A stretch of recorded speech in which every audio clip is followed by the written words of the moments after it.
a.m. Eastern Standard Time. It's LinkedIn Live, Hour of Empower. Today's word of the day is support. We always tend to go back to it to kind of focus what we're doing.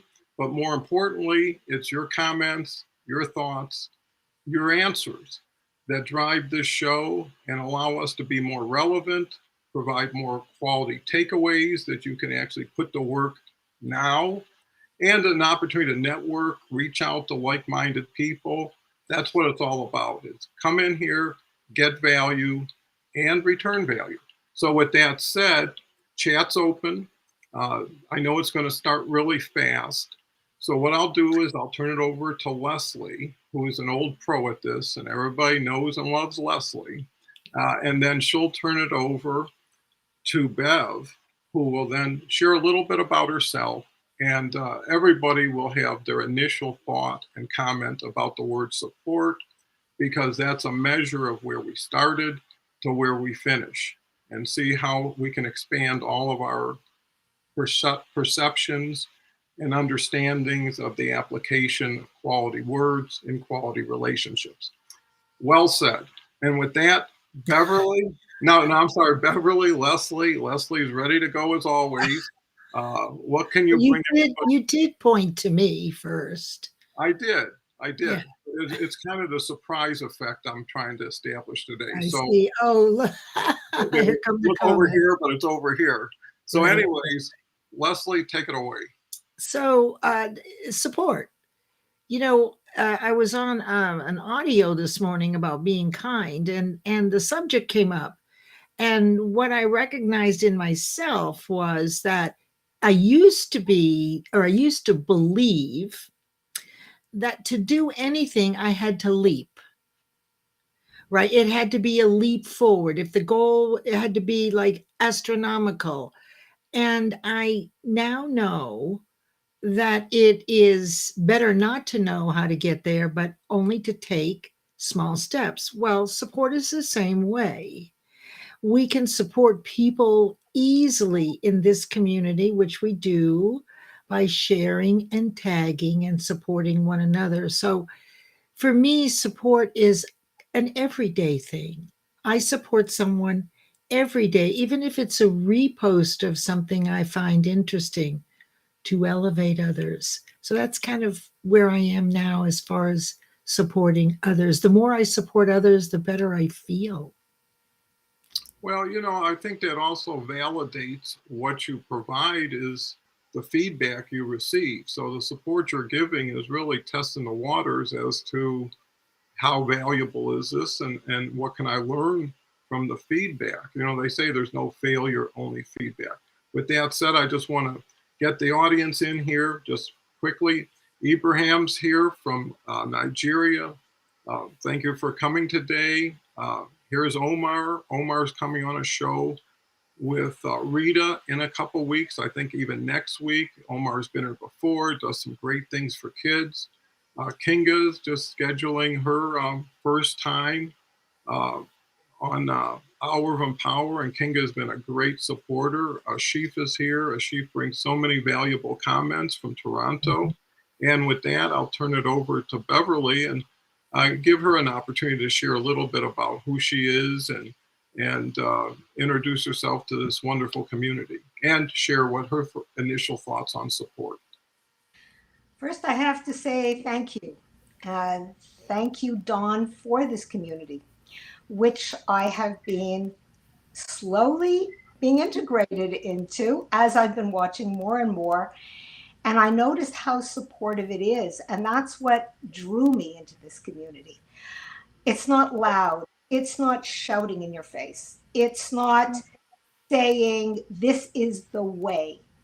And as a therapist, and I'd like to call myself a reinvention expert, which is what I do because I've been doing it for 30 years, and a coach to coach others, we all reinvent everything that we do.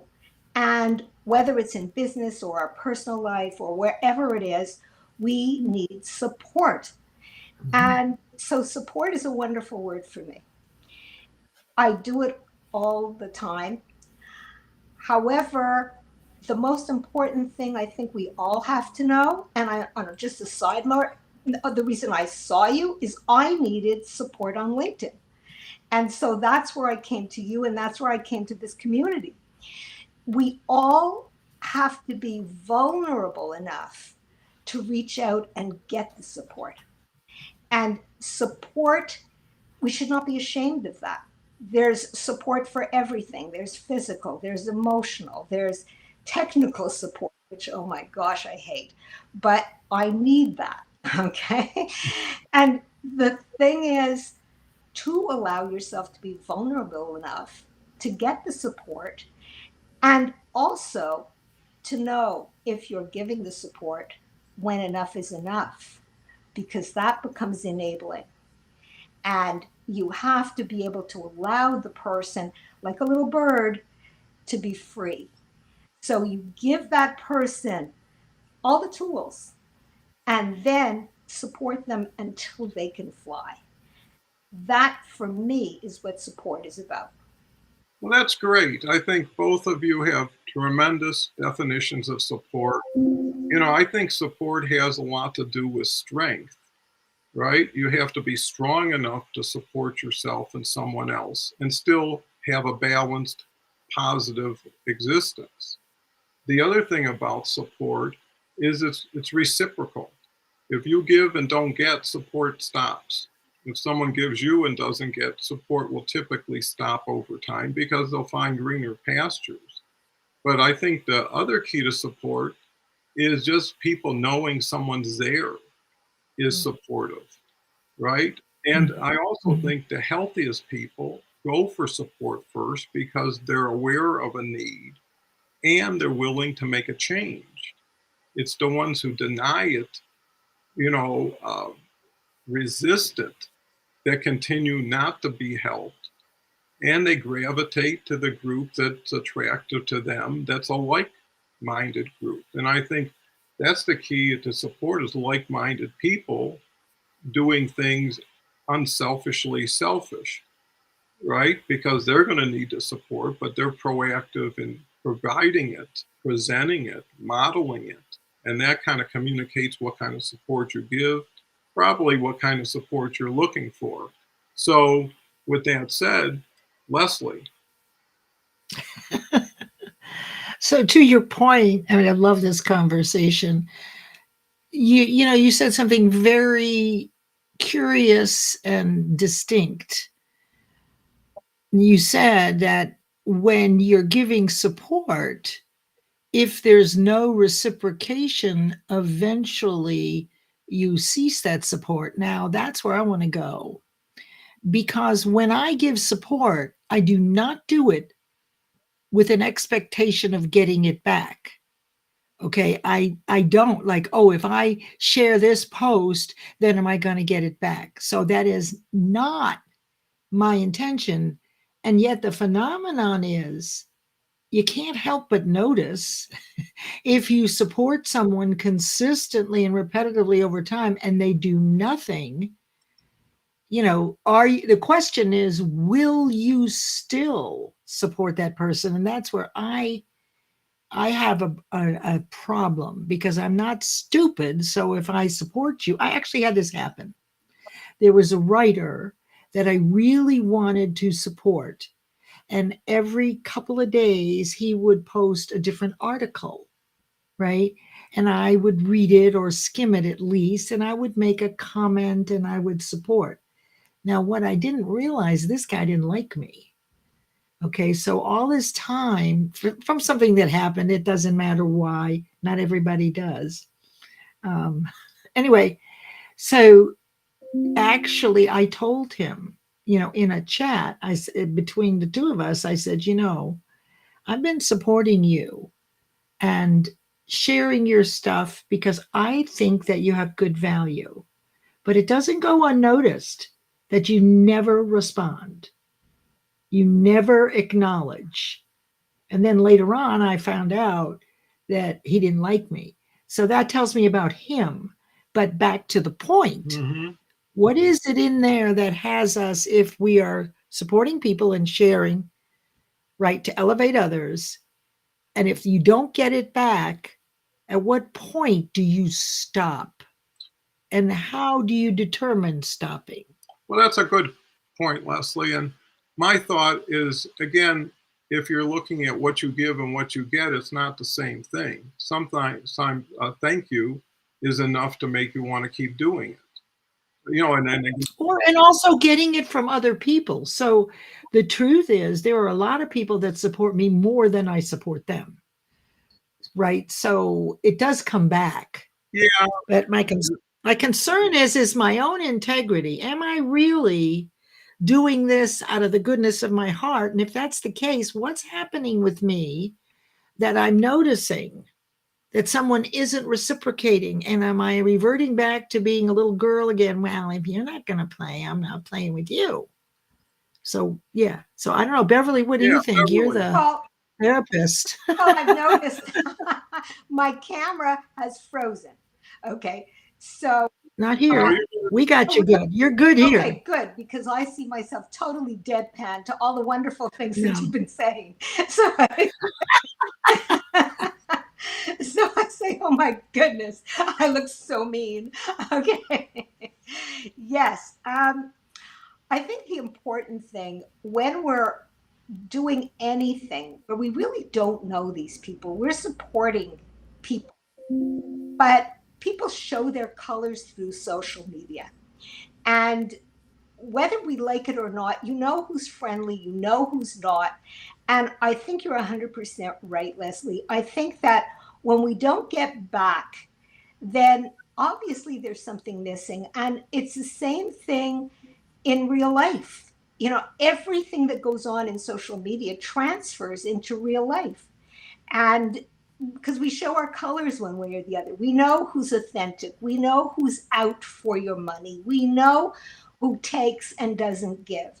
And we have that sixth sense. And so, it's like without feeling any hurt, any stress, any judgment, it's like, okay, that's it. Occasionally a little like is good, but, I'm moved on. That's how I would feel with that, Mm-hmm. Yeah, well, I think that some things, even though they're relationship driven, they're still transactionally supported, right? And, if you do enough, no one comment. When I give a comment, it's not like I'm really knocking myself out or going to the bank to make it right. Well, I don't know then. I have to have real comments, Don, from you. Well, now you know.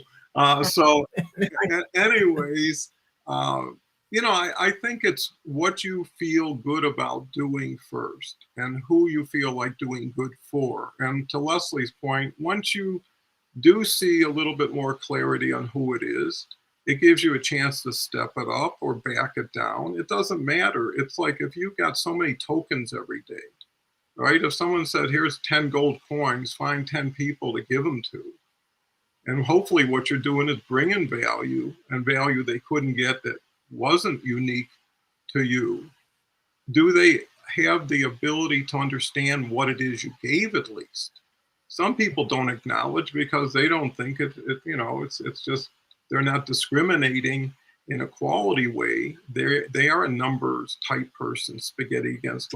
They're not ready yet. That's right. So they're not ready. They're at a very low level of awareness, and we all started there. So, right. So those people have hope. We have hope for them, but they're not where we are. Therefore, they're just not ready. Yeah, but here's they will. Is those people are such a small fraction of 900 million here.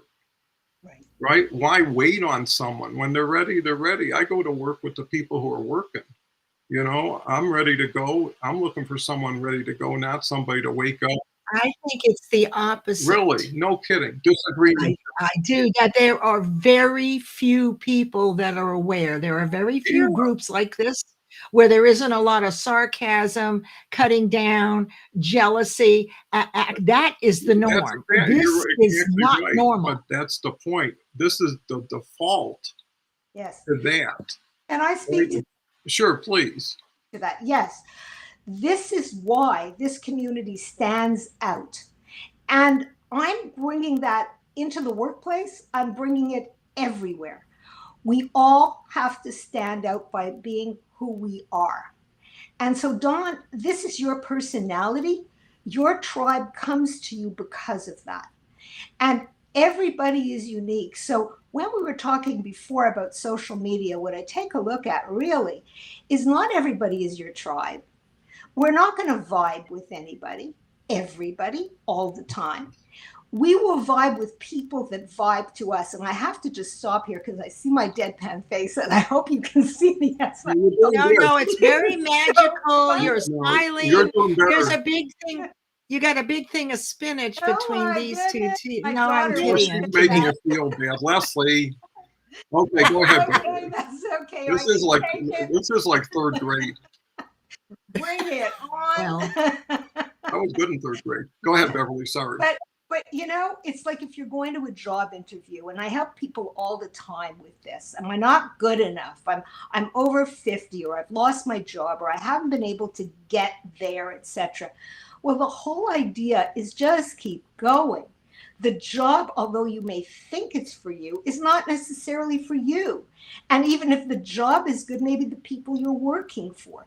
So what you have to do is always evaluate yourself. What does this mean to you? Or is it the dream? Is it your belief system? So we can't be friends with everyone on the schoolyard, and you can't be friends with everyone in social media, and you can't be friends on LinkedIn or anywhere else, but your tribe will come. And that's what I think is so wonderful about this show. And yes, it is exceptional, John. And that's why it's so good. You know, but other people may say it's bad. And that's not the tribe. Well, I hope they think it's bad real fast, because that's the qualifier. Is if you are loud and salesy and scammy, you're not going to be comfortable here, because everybody knows each other and knows the new guy or gal on the block and says, hey, this is where the mob usually hangs out. And the person, this is totally curated too. So no one can be here. You could block anybody. If someone does a comment, they'll never be on this restream again. So you have a chance to keep it pure, wherein the mob or the crowd on normal LinkedIn is really just who can smash through the doors faster with more impact. And it leaves the mild and meek kind of behind in the dust, and then takes advantage of them. So this is a safe island with like-minded people. There's no money being transacted here. You can't lose anything. There's nothing expected of anybody except be respectful of everybody. And I think that's how you build in this new world, is peer-to-peer. And because so many people have not learned the nuance, the finesse, and getting back to the word support, whenever you're somewhere, people look at what's the pay, what's the benefit if you're looking for a job. But what are they going to do to support you, right? Are they going to give you some educational benefits? Are they going to give you special access to health benefits or to therapy? That's the thing, is you don't want to jump in without a net. What's your net for me? Because people aren't going to gamble, aren't going to play on the edge if they think if they fall by themselves. So before we go to Leslie, I have to go to our comments. Kinga, I think we mentioned her, is here. Thank you so much. Leslie comes ready. See, someone says that. All from beautiful Toronto, Ashif. Kinga says, law of reciprocity eventually surfaces. You get what you give. It's just how long does it take to come back to you? Openness, oneness, gratitude, empower, support. Support has so many quality features, but also so many quality benefits that you can provide. And when you have it, it's easy to give. When you don't have it, it's impossible to think how to get it or what it is. Gary's here. Dean, can't say enough about Dean. Ann Bambola's here. Thank you so much. Let's see if we got a meaty comment. Dennis says. Yeah, Ashif has a good one. Oh, okay, sorry. We'll start with Dennis. We can see and hear you, and we are, okay, great. Natalie is here. Natalie knocked it out of the park yesterday. She's coming back Friday with Christy Howard, because Harvey Tuck has moved to every other Sunday, alternating with Sarah. Ashif's, to Leslie's earlier point, when you ask for support, ensure readiness to receive. Great point. When you give support, ensure it's received and appreciated. Measure it. It's just like something valuable. You check it in, you check it out, right? And you know what it's doing. It's an investment, is what it is. Natalie says, good morning. Okay, Leslie, are you ready? Yes. Yes. I just got a message from my ex-husband. So I was responding. Well, that's support. Anyway, yeah, it is. It is. It took a long time to get that support, though, I'll tell you. Now, the other thing about support here is there are different kinds of support. So, like in my program, part of it is an accountability partnership. So, the people that I work with, while we work live each week, they each have a partner, and there's a very simple back and forth that lasts 10 or 15 minutes. Now, we hear a lot about accountability, but I will tell you in 2003 was when I first started using it. I was taking this intensive landmark education leadership program. And anybody who knows anything about Landmark, you know that the leadership program is grueling. And I would never encourage anybody to go do it ever. But the thing is that one of our tests was that each day during the week on our way to work, we would get on the phone with our accountability partner and we do two things. One, we'd set the intention for the next day, right? What am I looking for? What am I listening for? Do I want to contribute? And then the next day, we'd rate ourselves from 0 to 10.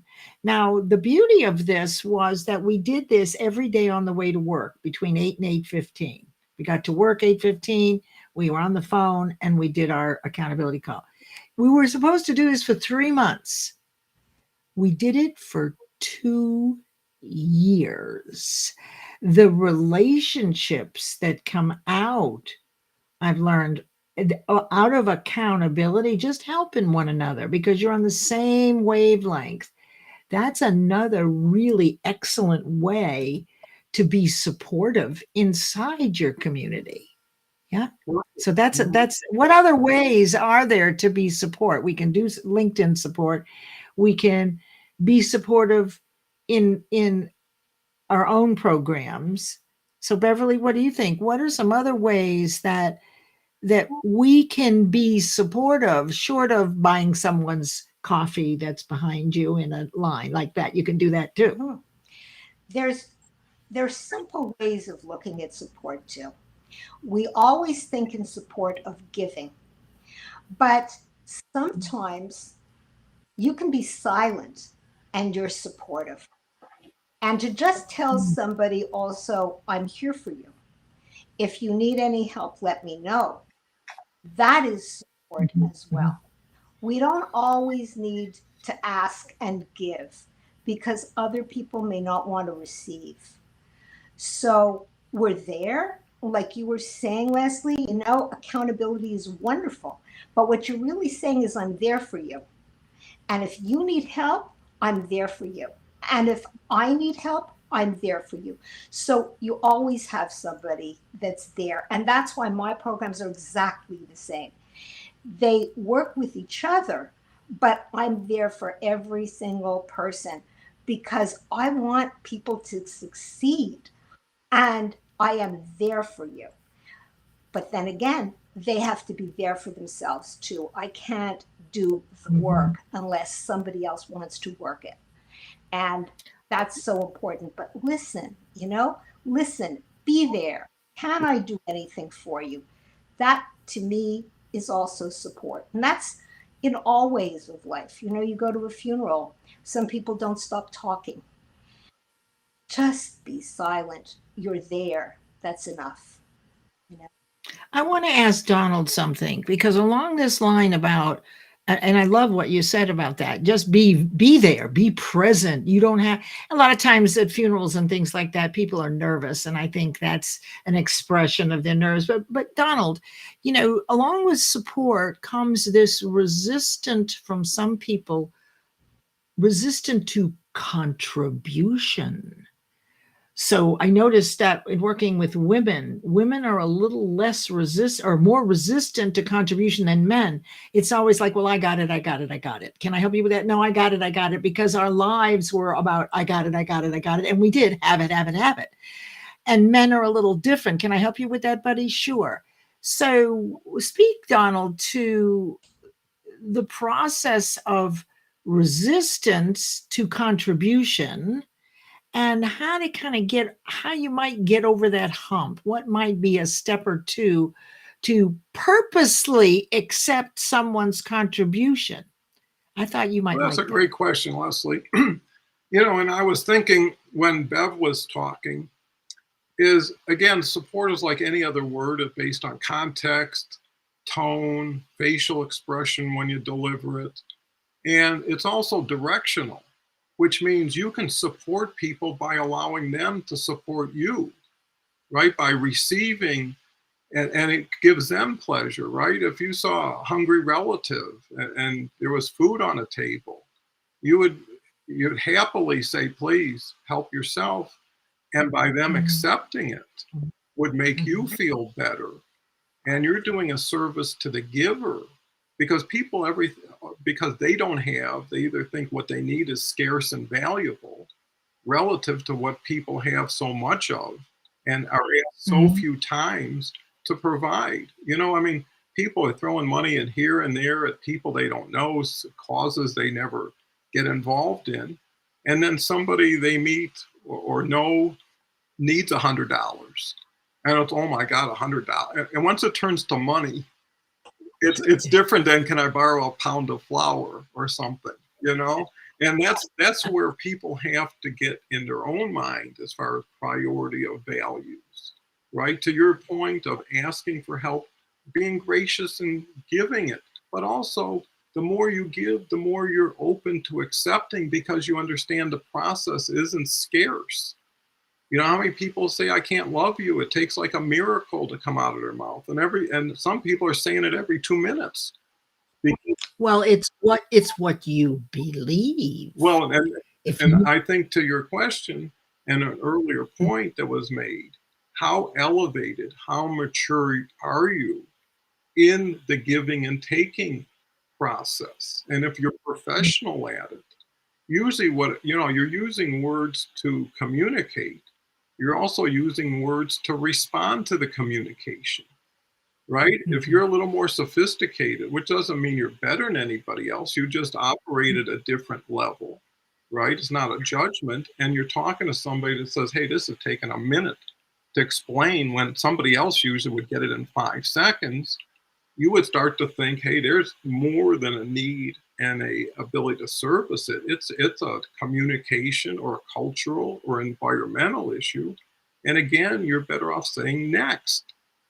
The earlier you make decisions that your gut kind of tells you will come sooner than your brain will tell you, because it'll try to justify, validate, come up with. Beverly, please. Yes. No, Dawn, you said it. You just practically took the words out of my mouth. It's really how you receive. Your gut will tell you. And your gut will say, is that person ready to receive? Is that person rejecting me? But don't judge yourself. Don't immediately feel I'm wrong and they're right. It's an equal playing field. It's about, I tried, and if they're not open to it, there's nothing I can do. And what you just said, Dawn, is move on. Don't hold it. Don't let it ruin your day. It's so not worth it. Just kind of move on. Go. There are other people there. There are people that will want you, need you, accept you, want your support. Just move in, or you support them, or they will support you. That's building a community. That's building your tribe.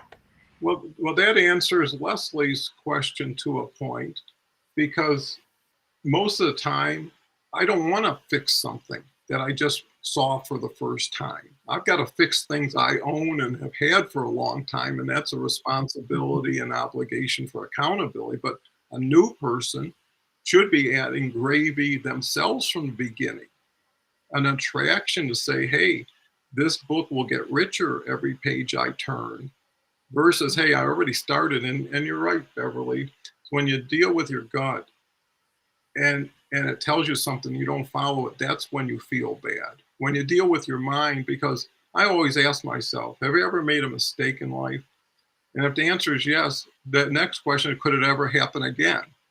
Right? And everything you look at could be the answer to that question. But if you're happy with your batting averages, if your perfection isn't 1,000%, and if you could bat even 300, you'd make 20 million a year in the major leagues. And these are people spent their whole life and can only get to 300. What does that say? And the other thing, it's the playing that's the winning, right? It's the doing. And that's why I think I'm working on this collaboration group, this working mastermind, to bring people to actualize themselves, because you can only get so excited, you can only be so positive, you can be only so right.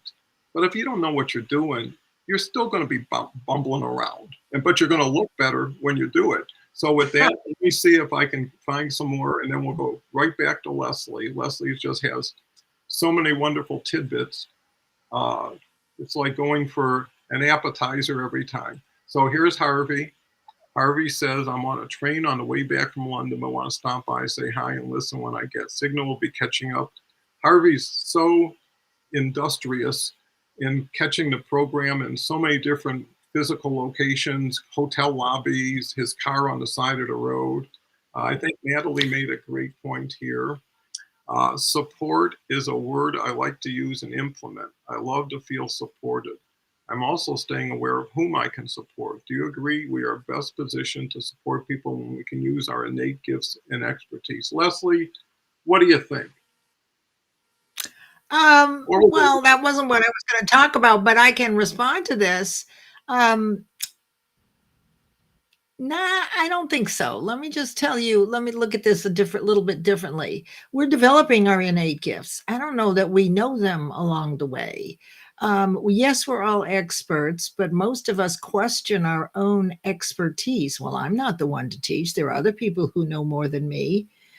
And I believe that we're all experts, and the contribution and the service is to teach put that back up again, will you, so I can read it again, please, dear. So that's just a different perspective. That is another view. It's not right, wrong, good, or bad. I think that one of the conversations we can have is about values, standards, and ideals and how they're developed, and they take a long time. Same thing with understanding your innate gifts and acknowledging your level of expertise. So maybe you're better positioned, but how many of us really know? Right? They're not static. Values and standards and ideals are evolving all the time. So I wanted to go back, and this is perfect with Natalie's too. So I'm going to throw something out there that may not settle right, but I want you to get inside of it. Yes, we have to. So here's the thing. Your gut is conscious, and it's your intuition. We've been walking around thinking that our reactive gut impulse is our gut. But the gut that we're talking about here is not subconscious, that load of negative emotions and beliefs that stop us before we can even inhale with a new idea. Your intuition is your connection to the universe. So when you get a gut feeling that you know is right above all else, that it's really a response, it's really reasoned, right? It's an intellectual process to actually acknowledge your intuition. So I want people to understand that there could be a difference, and that if we're going with our gut, which is the reactive, negative, emotional side, we're going to get a result that is reactive, negative, and emotional. If we look at it as our intuition. That's a high vibration of reasoning, and our results will match that. Okay, Beverly, there- look like you were. Yeah, Beverly's shaking her head. Yes, Yes. yes, Leslie, go for it. Because there's new research out there that says that all emotion comes from the gut, not the brain. Okay.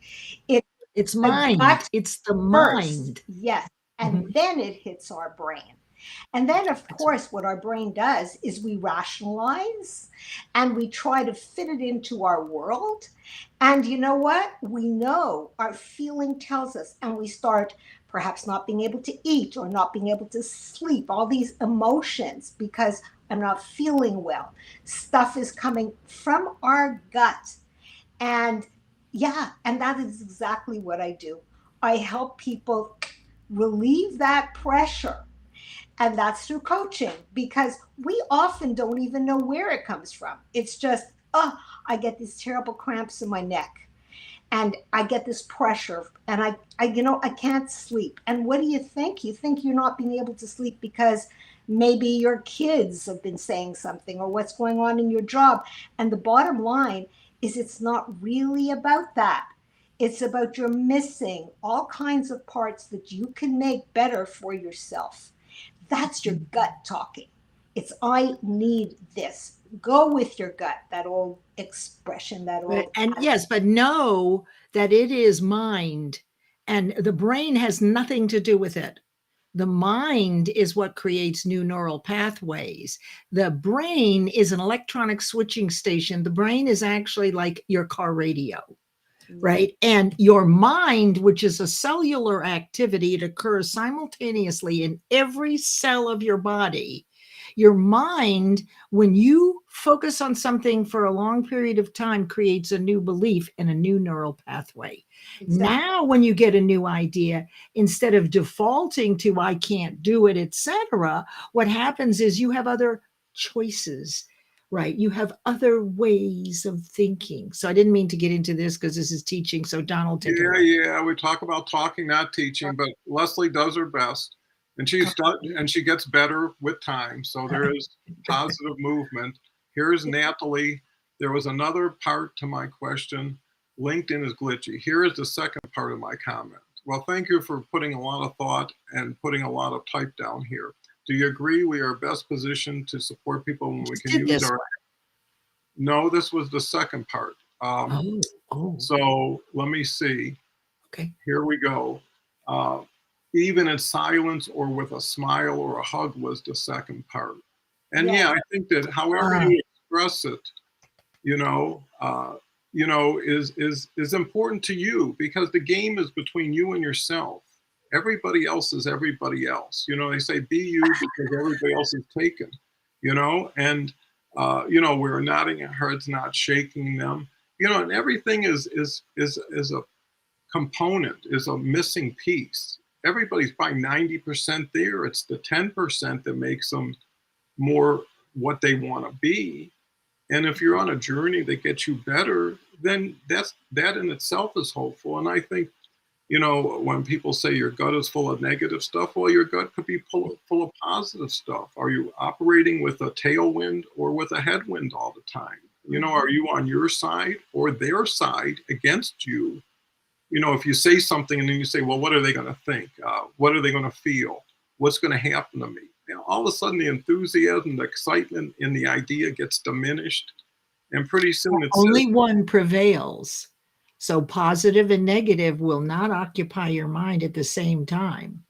And Harvey, bring up Harvey. He just made an interesting, that I want to say something to. Just a further distinction. So here's how you know the difference between gut, the reactive, the emotional, right, and intuition. There's a great distinction, but you've done it before. Intuition is a feeling or a knowing. The gut or the subconscious, the automatic reactive, is emotional. And the difference between a feeling and a sensing, which is conscious, and reactive and emotional is subconscious. That's where all the negative beliefs are. But you can, using your conscious mind, create a new subconscious belief that is positive. To your point, Donald, right? To your point, you can load up your automatic responses or reactions with positive. The sad part is primarily it's negative and reactive. So Harvey, so when you get that knowing, because when I just know something is right, that is your intuition. But if you get angry or you're upset or you lash out and you didn't really think, that is automatic, and that's typically a negative low vibration. I'm done.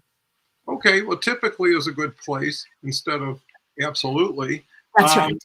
Typically. Beverly?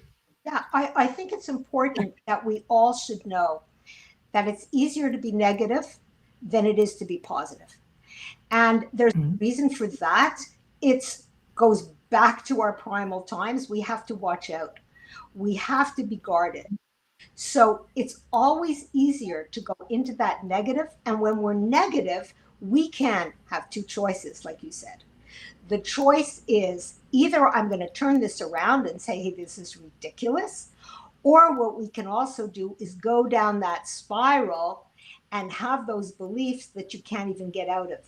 And so the whole idea also is to remember that negative comes first, and that's okay. And it's okay to be negative, and it's okay to be skeptical. But too much of this stuff, no, it will lead you into dark places and get you nowhere. So thank you for that, Leslie, because I think that that's extremely. You're welcome.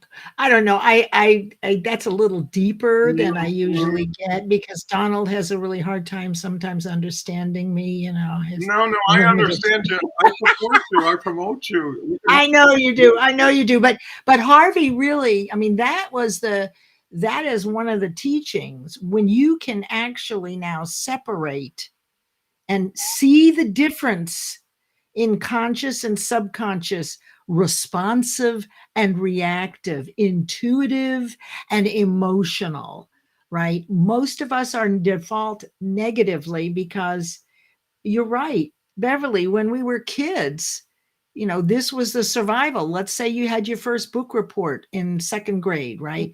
And if you're like me, you had your hand up first. You couldn't wait to be the first one, right? To get in front of the class and do my book report. It's so good, right? I was so excited about it. And then I do my book report and the teacher says, Leslie, you missed the assignment. That was not the assignment. And at that moment, all the kids start laughing, and I'm humiliated, and I'm fighting back the tears. And the belief I create is I'll never do that again. And that is why public speaking is more fearful than death for people. You can have an adult and ask them to speak in public, and they get nauseous because of those old beliefs that served us when we were children. Mm-hmm. A 7-year-old's mentality does not serve us as adults. Yeah. Well, here's a fact. I believe it's a fact. Is they say by the time a child's reached 5 years old, they've heard 20,000 no's and 5,000 yeses. So if your no's are 4 times as great as your yes, it's like you're getting refused so many times, right? But that is how through generations, right? Things that are repeated that may not be true, because a child doesn't have a conscious mind until they're 5 or 6. So what happens is whatever they hear repeatedly goes right into the subconscious as a belief. We can't afford it. We can't afford it. We can't afford it. So here's the key to tie it back into support. Are you creating more positives for people around you? You say the same thing. If you have a teenager and you say, hey, don't touch the stove, you're going to get burned, versus thank you for not touching the stove and avoiding getting burned. So now you're giving him credit for the same inaction. Very good. Right? Very good. And raising something, instead of saying, honesty needs a filter based on who you're sharing it with. Right? If you only have so big of a hole to put something in, you got to fit into that, right? And the point is, is why not add a little positive value to what you want to be heard? Because all you want to do is communicate the words you need someone not only to hear you say, but accept them and use them, right? You know, Donald, Uh-huh. knowing what I know now, when my last grandchild was born and he's getting his license this summer, as I held him in my arms, and I did this over and over again every single week, and starting in the hospital, Blake, you can be, do, or have anything you want.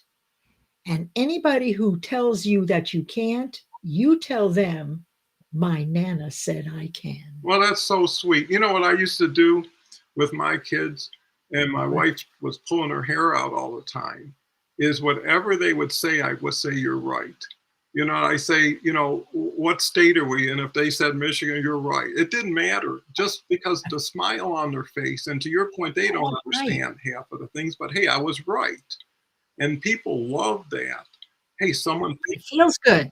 It feels well, good. the thing is, you're giving words, but you're looking for facial expressions back, not words, right? Hey, if they start jumping up and down and they're happy and they're having a ball, you know, and you say gut instinct, sometimes something just comes to you without now, and it's like burns inside of you that it's like something you're going to carry with you. And when my grandkids came along, I just asked myself a simple question. What will they ever see when they're with me? And the answer was fun. Every time we're together, there's going to be fun because we're not together more than a few hours or here and there. And why not make fun for everybody? Because they're going to think, hey, he's coming over. He's a lot of fun. And you know why people stick with you and kids keep coming home? Because they enjoy what you give them. Chocolate. Well, whatever it is, I was never a good parent, but I was always a great friend because I knew friendships will last more than the control you can have over authority, over do as I say, not as I do, you know, and doing things. And that's why this group is so important because people miss the best of family. They've either lost a lot of it or disenfranchised somehow by location or situation. And when you can choose new cousins, new sisters, new uncles who are there, who have proven who they are because they show up here every day. That's why the people who are coming on the show are the people in the audience. You know, we hire from within here. You know? The pay is astronomical. Well, especially if you're the leader. But, you know, but that's the beauty of it is when people know you're here for them. Okay. And I'm doing this 7 days a week now for 11 months straight. That's a lot of shows, but it's also a lot of quality feedback. I can authoritatively say after all these shows, it has distilled into this. And that's why you can't create a show overnight to have this. You've got to build, you've got to have foundation, you've got to have direction, but you've got to have the kind of value and meaning and sincerity that people have that gut feeling, right? Right from the beginning. And that's what I like about this. People get it once they're into it. It's like dive in and see how nice the water is, you know? And by the way, everybody, this Friday, Dawn is my co-host. And I can't We're wait. doing It's yeah, and it's going to be about the 6 basic fears. So Dawn, read the epilogue, how to outwit the 6 basic fears, and everybody come to the live at 10 o'clock on Friday. Okay, that would be an hour before this, so you can make that. That's correct. Oh, and I finish at 10:45 so that you have enough time to go to the bathroom, get a drink of water, and then get on to Dawn. So you need a breather in between. Well, that's the beauty of it is you can see that this allows for co-promotional opportunities, for creating a show on your own. This will and hopefully become more of a network than a show. So creating special events, panels, you know, who wants to get together with who? I mean, just with Leslie and Beverly, it's a great pair, you know, and I just try to find people who would, in a sense, be professional colleagues if they were to meet in person and then bring them on because the value and the expertise and the experience is invaluable. I mean, and I always make that point, only 2.2% of the people on LinkedIn are over 55. 95% of the people on the show are over 55. So again, we're attracting a group that's been not as accepted, and a group that doesn't have the perception. Most people look at LinkedIn, if you don't know anything, as a job board. And people who are 60, 65 and older, they don't want a job, but they have a huge amount of value, service mentality, that for an hour or two, they'll jump on a Zoom with people and make their life a little more relevant, have them something to look forward to. And I think support is like insurance. You buy it hoping you never use it, but you're happy it's there when you need it. And you've been making deposits along the way, and out of guilt or obligation, somebody will have to return it to keep getting the great value you give them. So if you say, hey, you got a little something I need right now, and you've been providing it, you're doing them a favor. It's like, hey, I can get this debt paid now, and I can show I appreciate, or you can show that, hey, thank you so much. And that's why I always say, be proactive in your invitations. Test how far someone will go. Like I say, I won't connect if I won't have a call. If I connect with you and you say, let's have a call, or hopefully I connect in order to have a call, and it's not to sell. It's let's get off the page. And the only reality today is what you see in front of you with who you're with, because everything else has either been changed or whatever. I don't want to get into that. And that's the beauty too. If we keep this show positive, and I know a lot of people say, well, that's kind of Pollyannish, but I like Pollyanna, and I like to know that if you got 60 minutes, why not make it all worthwhile, all valuable? Every word we choose should be constructive and not divisive. It shouldn't separate, it should combine. And then who is good enough at being a uniter? So, we're almost, we got 10 minutes, but let me get Harvey's comment. Harvey's really prodigious. Leslie Flowers, thank you. Yes, that it's intuition I'm referring to. I can use our wonderful community as an example. I love supporting people here. I know it will lead to interesting and positive places, but there's still some mystery in the details. Let me see. I'm supporting people and people are supporting me. Yeah, for sure. And here's one. Natalie says, our genuine care and effort to support someone, even when we're in a negative mindset, can still make a difference. Just to be sure to practice self-care and do what's needed to get back to a good place. That's a wonderful point, because you need to support yourself first before you can support anybody else, right? You got to make your breakfast and eat it before you start serving everybody. You won't have the strength, right? And it won't be enjoyable. It's far better to serve something you've already had too much of anyways. My mother and even my family, it was like, you didn't like it. You didn't eat enough, and if you liked it, you should have more, right? So you always got in that situation of having to say, you're giving me too much, like Beverly was mentioning with her husband. After a while, you say, enough, I don't want any more of this stuff. And before you get to the point, say, I don't even like this stuff in the first place. The first portion, I did it for you in the first place, and now you're making me do it again. But that's what families are for, because those are the wonderful conversations you get into, because no one loses when you're talking about food, right? And we're talking about a dinner table. I mean, everything, if you can go back and be a fly on the wall on dinner tables 20, 30, 40 years ago, when you can see everybody and how they really were, looking at them now. Wouldn't it be fabulous? And that's not really possible in reality. You can do it in your mind. But here's the thing, just like the yeses and nos, what can you create in the future?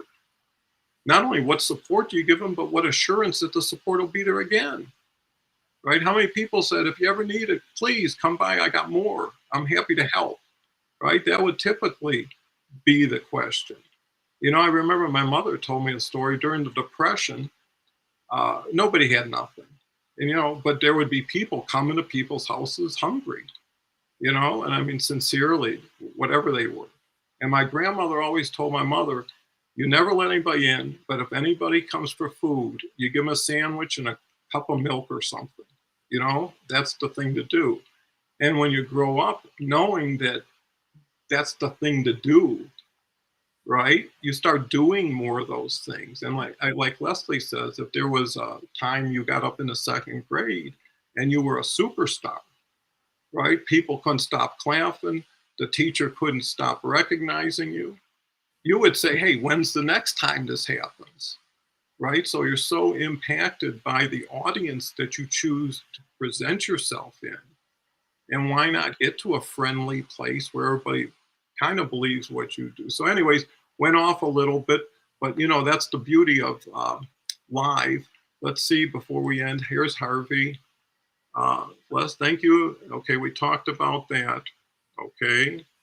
Then Ambambola says, Leslie, you're a great teacher. I wouldn't mind coming for classes. Beverly, your insights too are awesome. Listening to you all share about your grandkids is interesting and loaded with insights to learn from. Well, you know, when you're talking about grandkids, typically it is heartfelt. It is authentic, you know, and it is real. And, you know, someone's excitement and happiness transfers. You know, like I always say, no one listens to your words. It's always your music, you know? And if you're excited, you're enthusiastic, you're bopping up and down, people start moving and shaking too. I remember when I first went to New York for the first time, and it seemed like every weekend they had a parade. You know, it was like a parade for these people, parade for those people. And before you know it, I'm moving around with the people with the boom boxes and everything else. So, you know, support can be contagious. With that said, we're coming up on the top of the hour. Beverly, what's your thoughts on the show in closing? I thought this is wonderful. Support is, I think, necessary for every one of us. And what you said, Leslie, about, you know, the classroom situation, we start young when we start feeling I'm not good enough, really young. And what you're doing, Donald, and me as well as a grandmother, yes, you know, you're giving actually unconditional love. And that for me is support. You're not judging. And that's what this community is about. And we grow and thrive through that support. And it's funny, I call my husband my support animal. Does he wear a vest? Does he have one of those vests? No, he doesn't. But what it is whenever I ask for something, it magically appears. And you know, that little bit of support is so great. And that's why I just use it as a joke, because often I have been asked back in the day when I had my private practice to write letters to get support animals on, you know, on planes. Well, the bottom line is yes, we all need a support animal. And actually, an actual animal is sometimes very good too. But if we have a human, it's wonderful. And I think we should all be there to support each other. And this is what this community is about. And thank you, Donald. Thank you for allowing me in. You know, thank you very much. I loved it. I loved meeting you, Leslie, and this wonderful community from Asaph, Natalie, Leslie. Well, yeah, Leslie gave a comment on your group. Congratulations. And I'm going to hope to listen. It's going to be great, I'm sure. And it keeps on going. This community is wonderful. I want to thank you. It really is. Well, thank you, Beverly. You've been perfect today, and first timer. Coming on with Leslie is always momentous. And I can't thank Leslie enough. I'll have her say her final words. Ashif does close with the greatest good is what we do for another, Mother Teresa. You know, and look at support as being so beneficial, and, you know, to your unconditional love with kids. You know, in these troubled times, I've always made sure the kids knew that they were just great with me, no matter who they were, what they were doing. When I sent them both off to college, I said, listen, I know how smart you are. You know, I've been with you all these years. I don't need a teacher to be the determining factor. So it's who you become here, not your grades, you know. And even when they were growing up, I was just concerned with their citizenship.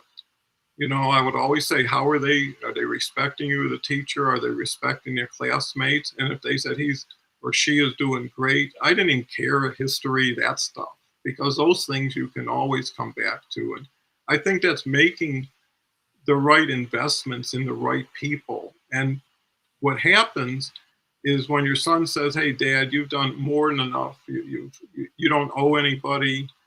You deserve everything you have." Or every day, my wife says, "Good luck on your LinkedIn Live," and every day I said, "Thank you for your support." Maybe that's where the word comes from, but now it's a tradition, right? It's automatic. And once someone says it, even though you expect it and you know they're saying it because they always do say it, it still means something because you get that from so few honest people. And if you have 3 or 4 or 5 people in your life that mean everything to you, whatever they say to you more than compensates for the one stranger, the 100 people who you'll never see or care about. And that's where you got to decide, hey, this was a gold medal, this was a gold medal, this was a pebble. I wouldn't even have, and it's funny, you say it's sour grapes, but when people don't want you, automatically say, I made a mistake, I don't want you either. I mean, it's it's because of that, right? And Groucho Marx always made that comment, I don't want to be part of any club that would have somebody like me as a member, right? Their standards are just too low. Dr. Constance is here. This has been a great show. It's so nice when people spend the time listening and then comment because they're listening. But I love this conversation. It shows compassion and kindness. I just finished and sent in to Dr. Constance. She was getting 50 different videos from 50 different people on LinkedIn about how they inspire others. And I think that was a great benefit. This is a great boost of confidence to our kids. Well, our kids are our future and our happiness. At a certain age, you start living vicariously through the people in your life. And you're happier when they go to Disney World without you now. Yes. They can Have a good time. out or send you a video than having to schlep along. So anyways, Leslie, final thought? Just another great hour. I always enjoy these because even though I don't always know what the word is, it seems somehow I can find something to say, and there are always kind people listening. So I did drop the link, right? Don, you can remove it because it would be considered promotional. But if you guys are interested in working with me for 12 weeks, starts July 10th, send me an instant message and we'll have a Zoom and we'll see what there is for you there. It's kind of low key. I love doing it and I will teach you everything I know. The one thing that someone coined on behalf of me years ago when I was trying to figure out what the heck is different about me. It's probably about 10 years ago. And they said, "Oh, Leslie, you articulate complex concepts in simple form." And that's it. So even these complex things that we talk about, when I see Harvey or Abimola, get it, get the distinction, like the first go round, it usually takes longer to get that kind of thing. That does my heart good. So thanks everybody for listening, and I'll come back and check in the comments. Well, no, and I'll leave your comment on Leslie, and I would also advocate go to Beverly's profile, go to Leslie's, go to mine. Use this as a beginning of future conversations, not the end of the one we just had, and create opportunities and support for people. I'm so happy when Harvey and Abimbola validate what we're saying, recognize and show respect for Beverly and the show and the other people, because can you ever have too much fun? Can you ever have too much value? Why not keep raising the bar? Because unlike 3 of us trying to bring everybody up, we're all together in the same crowd helping each other, and every person that gets better makes the group better because they come back with a better selves. And so many people have reached out and so people are responding to me differently, than they used to. And I don't know why. And I said, well, you're evolving one day at a time. And it's starting to reflect in how you use words, how you relate to people, how you start to say, hey, what Leslie and Beverly and Don said today, it rings a bell, you know, gosh, and it brings this to the surface. And it's been a long time since I reviewed it. You know, reinvention is something that can take it back second by second. Danny's here, had a great call with Danny. He might come on the show with Harvey. He's another guy from the UK. Try to match like-minded people. That is what makes you a great teacher. Keep it simple so people are focusing on the message, not what you truly mean. I love that, Leslie. Well, you know, when Constance or Danny or someone say that, they have just added support. Thank you. Know? And that's important. And you know what? You don't forget who supports you.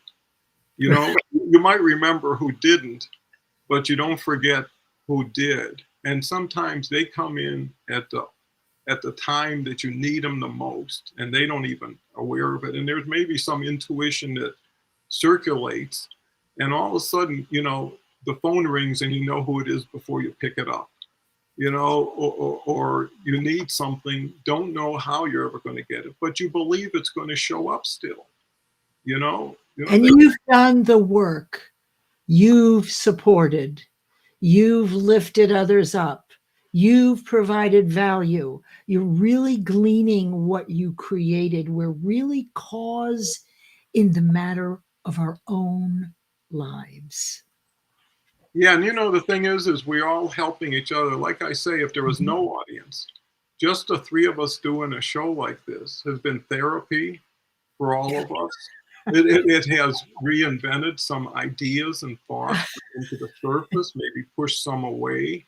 And you know, if you can have this exercise for an hour and all of a sudden polish things, eliminate things, it's like the closet, right? You know, when things, you'll say, boy, it's time. This closet is so full of so much stuff. I don't know where stuff is. It just accumulated.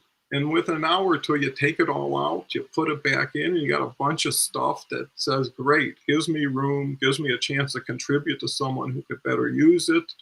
You know, and that's where you come from with support is win, win, win, and keep winning. Keep winning bigger, better, faster, easier, because then life becomes joyful. If every day is an expectation of being a better you, being with better people like you. So with that said, it'd be a 90-minute show if we don't stop now. So thank you very much. Come back in 23 hours. Tomorrow it's me and Rita. Rita's just great. Thank you very much. Thank you to Leslie and Beverly one more time. And have a wonderful day. You all deserve it. Bye for now.